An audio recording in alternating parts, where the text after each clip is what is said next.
Afrovision TV. Zambé alobaki bwana matoi boso kate bozana misu bomona te. Est-ce que bomoni Afrovision 243 oya chinois noir. Hervé chinois noir alebino site onza masali mikolo balobi Afrovision 243 ya chinois noir. Vision TV na biso 243 Hervé chinois.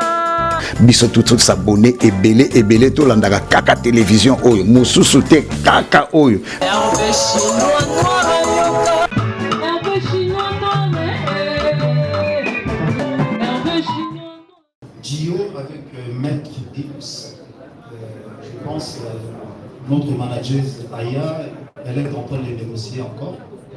Et il faut savoir que nos Maître Gims à ce moment en France, il est numéro 1. Et c'est comme Johnny a l'idée d'aujourd'hui. Donc vraiment, il a ce temps aussi, donc il a des déplacements. Il est en train d'enregistrer aussi un nouvel album. On est en train de faire des efforts là, comme on avait promis aux gens. Et, ça va être un peu secret, mais bon. On attend l'album quand ça va sortir, qu'est-ce que ça va nous donner. Donc on attend. On attend. Merci en tout cas pour la réponse. On va prendre Magali ici. Il y a aussi là. Il y a Magali à la fin déjà. Il y a pas ça micro. Ici, il y a le micro.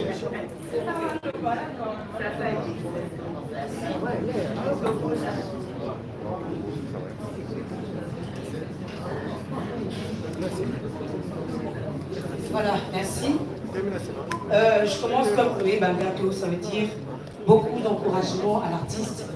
Parce que là, regarde-moi, là, on a compris mais j'ai une préoccupation en fait. Chaque chanson, on a dit là, consommateur et la musique, donc ma mélomane, il y a musique congolaise. Ata fait rigoler la salle de musique, il y a des génies.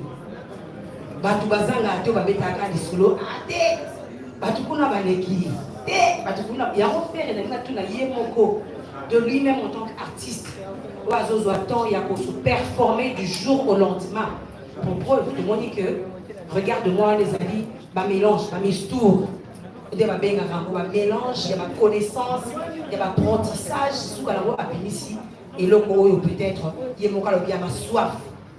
La fin de compte. Faire aider à Talakabazolo, n'importe quoi sourier, pendant que Azo travaillait bien. Qu'est-ce qu'il se dit? Alors, et l'on dit il y a la salle à et d'ailleurs, il va faire rigoler la salle consommateur, mélomane de musique congolaise, ni, pendant que nous savons les hommes à la malade, mais il y a toujours de ceux qui sont négatifs face à son travail. Là, c'est la première question et c'est une préoccupation. Deuxièmement, Nazoré Lissous Nakolobaka faire rigoler, c'est un grand artiste. Polémique ou pas, à Salama Kamboyo, Nami Swabatu, donc il est mon appétit. Alors, aujourd'hui, aux côtés de Ferregola, et là on dit les autres ça que Makambo est à la carte netité. Aujourd'hui, on voit Muska peut-être en collaboration avec Ferregola. Mais prière Nagezali, Muska Aya pour apporter vraiment plus et belé pour apparemment. Bureau à faire rigolo la façon de travailler, mais on dirait par résultat, il y a mon salaire artiste. Ils a bien quelque part, ils a bien. Mais biso va tout qui fait rigolo là, tu dis que ça les a bien. Mais qu'est-ce qui ne marche pas? Là, je vois la réponse. Il faut où t'avais pas, il y a CG Polo. Il faut où t'as. Mais oui, ils sont là pour la oui, merci beaucoup. Oui, merci Magali Sissi. Virginie. Je ne sais pas ce qu'ils allaient n'est un biseau RDC à Rosalela. On a évité ce nom ce qu'ils allaient beaucoup. On a évité. Bon, je vais dire déjà grand merci à ma maman parce qu'il m'a fait ça à mon gogo. Oui, sur ça, les lois bien, bazo critiquer, bazo loba, ils allaient répéter. Pour ça, les lois vont voter que tout le monde dans silence. Non. On donne pas une opinion, mais je suis habitué à ma critique, à ma finga, à ma tout ça pour je pense. Dès le départ, il y a un changement mental. Il y a des personnes qui ont ok, et ils allaient bien. Et tout est bureau. je pense que Pierrot Mongabazali a Bazokama, toujours ça là-bas est fort. La critique n'a bien non toujours ça là-bas est fort. Tout pour ça va malé. Net en France, vous avez une équipe de communication, tout ça c'est une équipe de communication, tout ça une équipe de communication. Mais Kinshasa, toujours ça va tout recadrer encore. C'est que les gens ne comprennent pas que non, les lots il faut à ça la rôle d'ailleurs. Sur le comité que non rôle où les alliés à côté, et vous allez prendre peut-être un trésor comme ça. Ce qui rôle les trésor comme ça, vous allez peut-être être ici, et vous allez peut-être dire merci à tout autres travail notamment. Toujours ça le fort one que non de la structure côté où ils ont bien avec la critique la bino, donc petit à petit, donc ça va plus on a les à la peine. Peut-être tout bien aussi la critique par la personne, peut-être on va côté mais sous les a plus pire encore. Mais merci Ngozo, j'étais pas fleur voilà, quand même dans la critique voilà, et ça la personne encore tout retravailler pour la chose à la source bien cadrée. Je pense que c'est la bien. Nous tournons à Boucan que de toute façon à Zati. Merci en tout cas pour la réponse. Alors nous sommes presque à la fin. Rapidement, on va prendre Nancy Bassélé. Précis. Ouais, il est là. Ok, on commence avec Nancy. Bonsoir, président Ferré. Bonsoir tout le monde. Bonsoir. Nancy Bassélé, lecteur du Kibako de TV et télévision. Merci, Nancy. Président Ferré. Oui. Daila Eva, Tomoni Osala, Iske, Oeva, na collègue. Oui. Idée wana, eza ya yo, to eza ya collègue. Soki eza ya yo, osali yango pourquoi to ba jina kozala ka banque, eza ya rancune, osali yango pour faire voir parce que ça faut voter, oyo ka manda ka finance, to osali yango pourquoi. Deuxième question à Maïli, question sur Kezali, regarde-moi. Est-ce que bateau va dire la musique qui n'avait pas de concert même? Est-ce que vous allez la voir comme la live ou soit il y a peut-être la peine? Merci. Merci Claude Boukeba pour notre TV. Au début, bilingue à l'époque, on a tout le temps pour aller au de la maison, c'était tellement bien. Et la joie qui a été, mais il y a une joie qui est liée au bâti que l'on a sauté que l'on a gagné la sauté non. Avec beaucoup d'humilité, on a beaucoup de grandailles, on a toute une collaboration dans les laisses de Migogo. La joie ça n'a pas été fort, et ça vraiment difficile. Il faut savoir que nos missions à Caprice, Caprice Naïe, tu es dans mission sur Caprice à la Niga, tu es dit où il y a la police à la musique, ça vraiment passe. Ça va aller et au salon. Vraiment j'ai cet espoir là qui était ça là. Pour la fin des piliers, je pense. Moi je veux le sentiment que vous allez pas réaliser petit à petit, malgré qu'il y a des combats que vous allez réaliser. Merci. Virginie. Virginie est de retour. Ok, on prend Virginie et puis on va finir avec Rita Lafassé et Aïcha. Voilà, Virginie Manganga en tête. Faire école la félicitation. Merci Virginie. C'est mon baki pour enlever la MeToo. En tout cas, on a biso. Na bato ba tabayo, na ba obel na ba ote comment ba ben MeToo. Benze par exemple filmi na moni zulema. Azo yemba. Biti tombe ayemba ya ko. Dalingi on a vraiment na courage ya ko yisa biso. Auteur-compositeur, auteur-compositeur, il y a des mots des parce que deuxième question, Ezali, regarde-moi, vous avez une poto. Aux hommes qui sont au monde, ils la promotion dans les médias internationaux. L'évité fait aux hommes par la ligne. Parce que nous avons une mission, les consommateurs n'ont pas comment ils sauter. Ils sont au donc,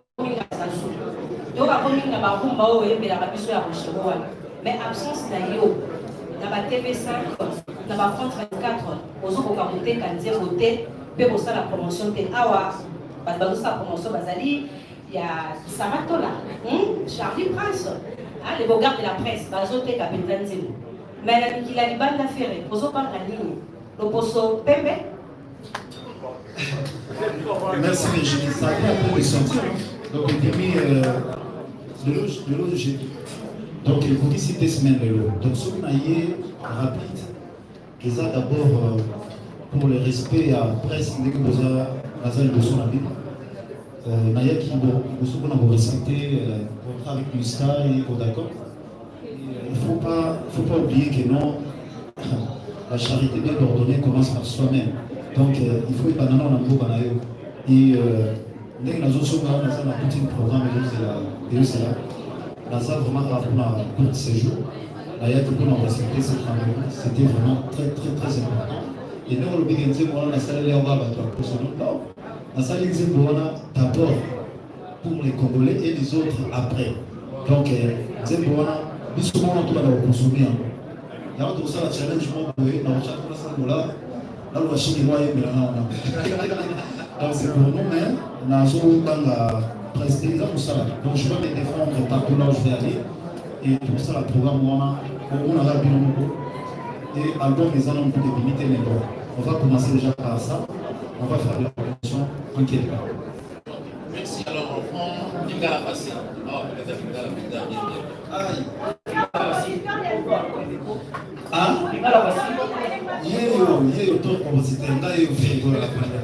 Question kilométrique, s'il vous plaît, pour derrière l'état. Merci beaucoup. Bonjour à Feregola. Bonjour. Bonjour à toute l'équipe, Moussa et merci d'être pro. Alors bonjour aussi à la presse. On a la presse Feregola. D'abord coup de chapeau. Merci. On a un Sali.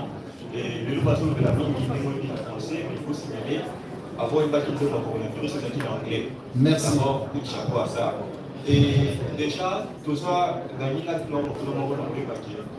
Papa le tombe ce que ça la classe va naviguer tout est écolo. Alors le lot quand on s'est mis comme ça là on va pas. On faut quoi serrer la main naviguer au comme mon panier na mon balamo et on s'est dit ça tourner.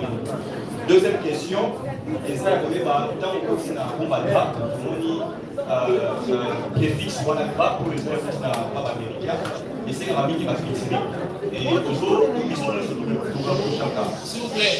Pardon, là-bas derrière, en cause. Là. Monsieur nous sommes pour la musique, la mission, le petit qui passe des années et Nigérien, Samani et puis Massani, le nom de la est-ce que Pérégola n'a pas de trappe à Osana, n'a pas de génération, n'a pas de très bien pour lancer la mission, pour promouvoir la mission et la mission. Ils sont à la place dans nos équipes. Merci. Garçon Kelly, il va la facilité à vous. Merci Lingala Facile.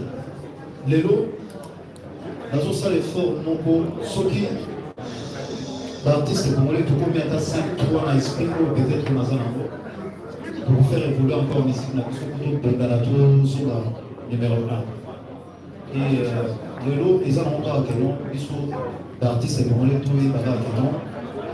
Tout ce qui est moi, c'est ma cousin, tout ce qui est moi, c'est ma maman. Pour l'année, il y a aucun Bakanda. Ça il y a l'équipe boyée, il y a l'équipe boyée. Et l'idée qu'on a suivi, il y a beaucoup de négociations à tout ce qui est quel esprit peut-être faire la zone.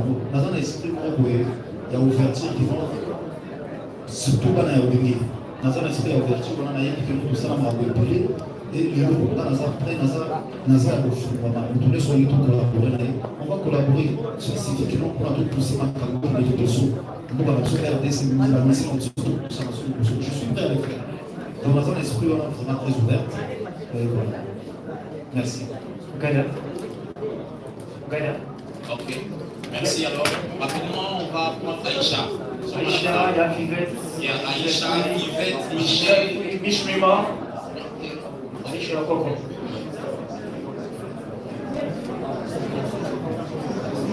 Aïcha est là? Je suis là. Ok, Aïcha.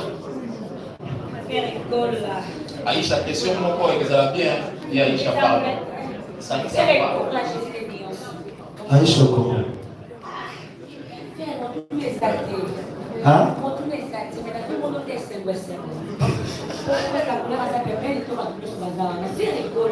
Oui. Ah bon?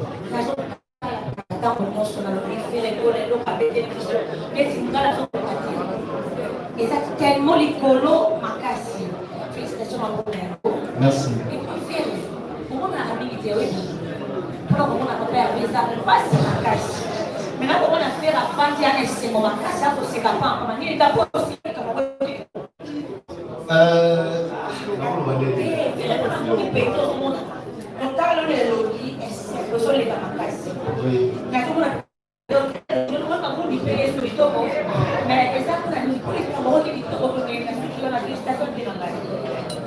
Ah, ben,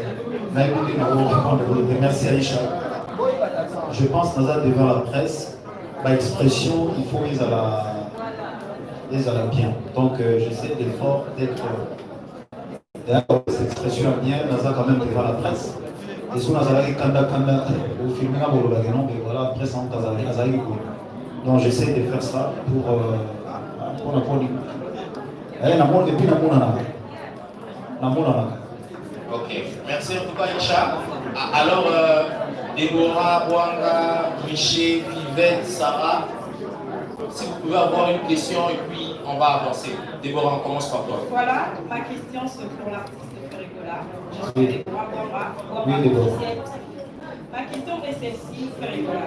Aujourd'hui, on voit tous les musiciens parler de vues, tous les musiciens sont activistes qui vont dire pour la barreau, parce qu'on recourir toujours que non, il faut pas trouver la barreau, il faut pas qu'on ait millions de vues. Et aujourd'hui, on doit féliciter Ferregola parce que le monde qui n'a pas fait Ferregola, va comme sensibiliser. Est-ce que Ferregola aussi, par rapport il y a eux, on n'a pas musicien, on ne sait pas comment on gagne de la magie. Tu es comme ça, pour Ferregola vous donne 50 de la bonne musique, mais le but est à la Ferregola. Non, Naza, déjà, Naza n'a esprit, on a été organe. D'ailleurs, je ne parle pas de ça. Et puis, dans le tout système, on a tout ça, comme ça, on va place sur les arabes, parce que la monnaie, on a ça, on va place sur les arabes pour ne pas faire de problème. Je ne parle pas de vie, moi, ça n'arrive pas de vie. La vie qui est lancée, on ne doit pas déjà des délits, surtout regarder un peu. Je ne sais même pas. Ok. Merci alors, Vivette. Bonjour, mon boss. Bonjour, Vivette. Mon patron. Oui. Oui. Alors, on peut faire fort dans l'invité. Merci, Vivette. La présence d'ailleurs devant ma présidente, je ne parle pas. Merci. Parce que les armes noires et tout le monde va d'autres. Merci beaucoup. Ma campagne sera en main dans ma douche. Il y a ça, mon boss. 2020, on va faire la douche. Il y a pas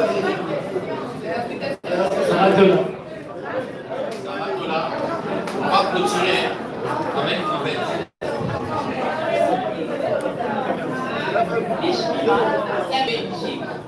Bonsoir, bonjour. D'abord, moi je tiens à te remercier sincèrement parce que aux artistes quand on va confiner, on s'est fait parce qu'il y avait du stress, il faut le dire ainsi. Stress de ça qui met en yoye, bête mission acoustique, comme tout la norme, et comme un téléphone, il y aura la musique, voilà, et ça est bien. Merci. Et puis, pas très confiné, on y est mis sur les soucis, regarde-moi. Même si on n'a pas commandé au monde, on va ouvrir un peu du polo. En tout cas, merci vraiment. Merci. Merci. Ok, question à Guézaboué. Oui. Le monde on a posé. Et quelqu'un a dit qu'il y a quelque chose qui se prépare. Et ça, il faut beaucoup ça. Et Toyo qui est dans l'harmonie. Il paraît qu'on peut si déjà partir de où tu autant qui vont participer dans l'harmonie, on peut si avoir 6 000 $. Est-ce vrai? Et concert Oyo, on peut être dans la même ligne. Et ça toujours maintenu parce que jusque-là, on a mais concert Oyo, ça pour bientôt, est-ce que ça toujours on peut parce qu'il y a dans le cas de regarde-moi, il y a la partie instrumentale pour les opprimés. On peut faire un nom fait scénario, sélectionner déjà on va remettre à côté instrument. Merci. Merci. Concert les a confirmé, le 10, concert les a confirmé. Et le 2, on a fait si mot on a monté. On a musicien côté, donc, on a fait si et l'autre on monté. Et à côté, on a commencé sur la terre, on a trouvé un problème, il y a la polémique inutile.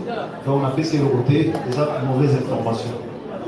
Donc voilà, mais le concert, il y a les 10, c'est ça vraiment confirmé. Et merci encore, Michel, il y a la même ligne. Bonzé. Bonsoir à la salle, bonsoir. Bonzé, c'est vrai, mon fils il a intervenu dans mon album, et la surprise, vraiment, il a bien chanté. Merci Mima. Oui, Sarah. Bonsoir papa et Bonsoir Tola. Sarah Tola, animatrice des émissions en ligne. En fait, merci d'abord premièrement Papa Hervé au groupe Opéra au Yémen Bissore et à regard de moi. Félicitations vraiment. Merci. La question est pensez-vous que le rumba trap est mieux vendu que le rumba habituel, rumba au débat au Yobet et la Rapisso? Et ça va style, hein, c'est pas encore sorti. Rumba trap, les gens vont mettre bébé dans la comptabilité, il faut tomber ses chances. Mais dans la différence, moi, dans le rumba, dans la rumba trap. Les amis, c'est juste, c'est qu'on a changé la côté. La piste de la rumba trap, mais c'est pareil. Les amis, question à Mami Balé Zaboui. Tu as vu les loyaux, artistes belés pour la musique urbaine. Et c'est là qu'il va parler d'artistes étrangers. Mais ils ont osé.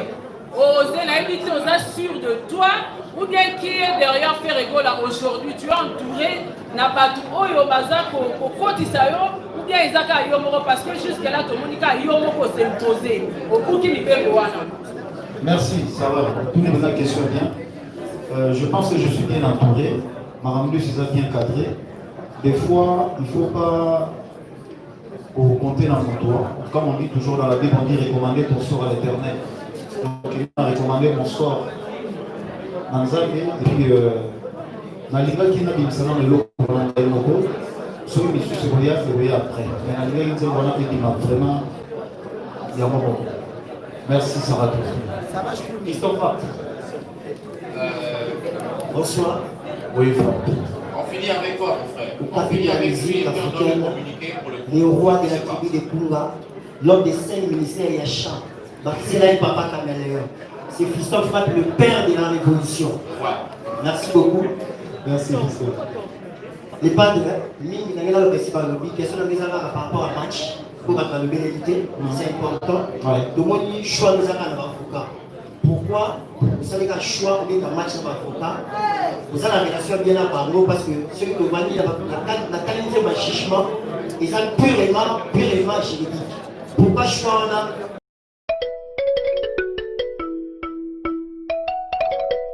Afrovision TV. Zambé alobaki bwana Matoi boso kate bozana misu bomona te. Est-ce que bomoni Afrovision 243 oya chinois noir. Hervé chinois noir alebino site onza masali mikolo balobi Afrovision 243 ya chinois noir. Vision TV na biso 243.